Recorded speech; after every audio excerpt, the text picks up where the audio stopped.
گئے چھوڑ کے پارٹی کو, اس کی پارٹی کو, ان کو وہ کہتا ہے انہوں نے شرک کیا کیونکہ اللہ بالحق ہے. یہ باتیں صرف عمران خان کر کے ہی can get away with it, کوئی اور نہیں کر سکتا. اس کی تفصیل اگر میں بیان کر رہا ہوں, یہ جو عمران خان نے کہا ہے اس فکرے کی اگر میں باقی ویلاگ میں تفصیل بیان کروں نا, ہمت نہیں ہے میرے میں تفصیل بیان کرنے کی, یعنی یہ اصل میں کیا کہہ رہا.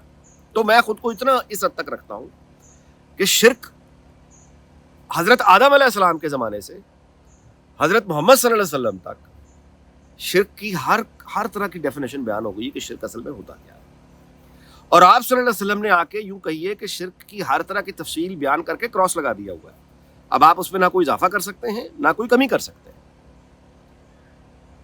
شرک کا سادہ ترین مطلب یہ ہے کہ ایک تو یہ لفظ اللہ کی ذات کے ساتھ منسوب ہے, کہ اللہ کے ساتھ کسی کو شریک ٹھہرا دینا, یعنی اللہ کے علاوہ کسی اور سے دعا مانگنی, اللہ کے علاوہ کسی اور کی عبادت کرنی, اللہ کے علاوہ کسی اور سے ڈرنا, سورج سے ڈر جانا, سیلابوں سے ڈر جانا, یعنی کسی بھی چیز سے, یعنی اللہ کو چھوڑ کر کسی اور سے کوئی تقاضا, یعنی کسی اور سے دعا مانگنی, کسی اور کو اس کا شریک ٹھہرانا, یہ شرک ہے.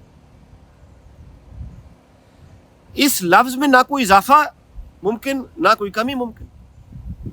عمران خان نے وہ بھی کر دیا.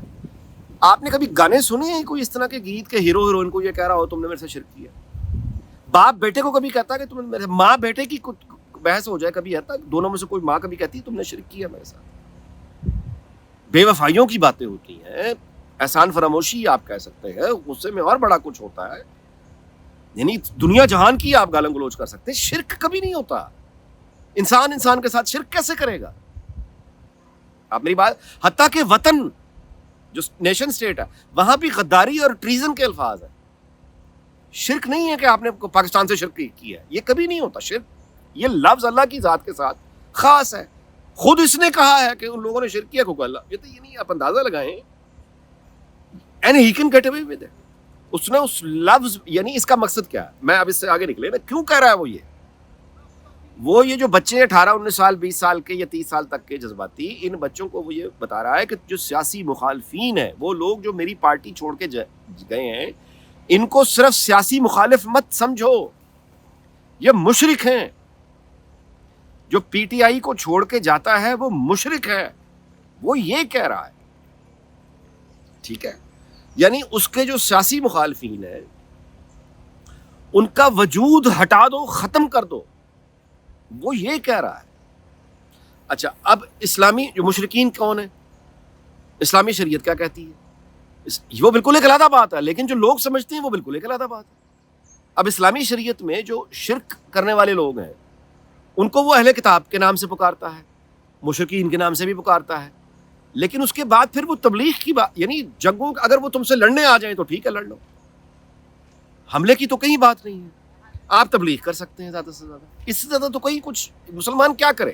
ایک آدمی شرک کر رہا ہے, آپ اس کو تبلیغ کے علاوہ کچھ نہیں کہہ سکتے, کچھ نہیں کر سکتے.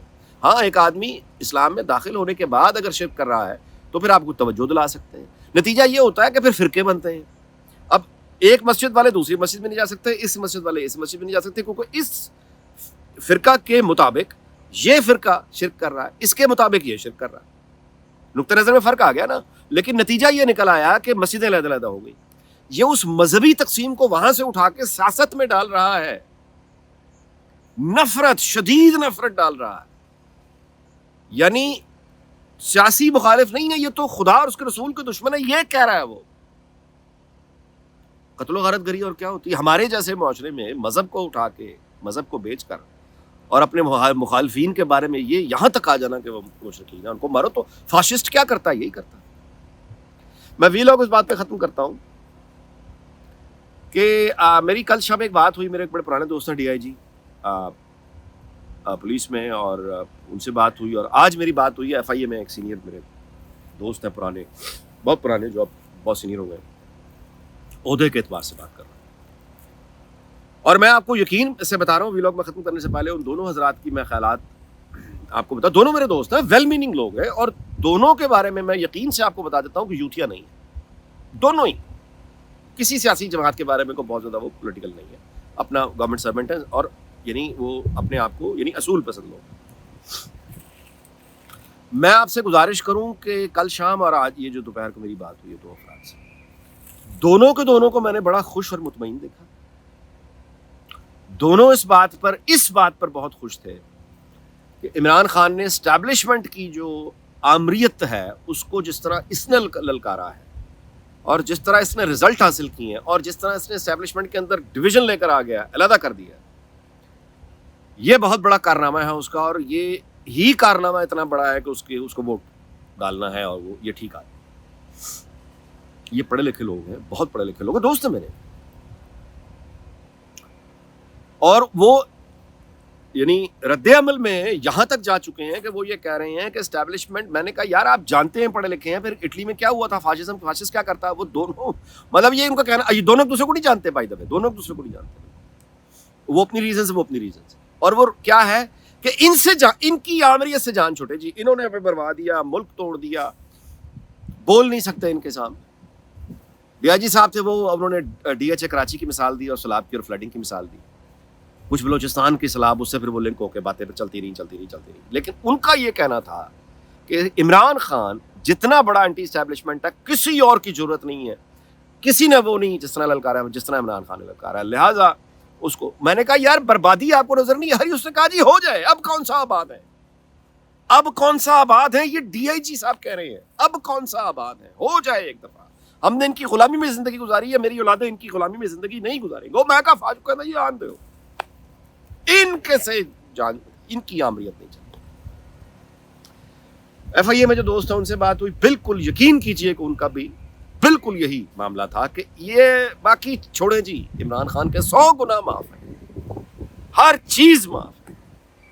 اسٹیبلشمنٹ کے سامنے جس طرح یہ کھڑا ہوا ہے، سیدھا کر دیا جنرلز کو اس نے، یہ ہمیں غلامی. میں کہ یار بھائی میرے، وہ ادارے کی آمریت سے وہ تو آپ کو ڈیموکریسی کا سپیس دیتا ہے، بریدنگ سپیس بھی دیتا ہے، میڈیا کو بھی دیتا ہے، جوڈیشری کو بھی دیتا ہے، کسی حد تک زندگی چل پھر رہی ہے.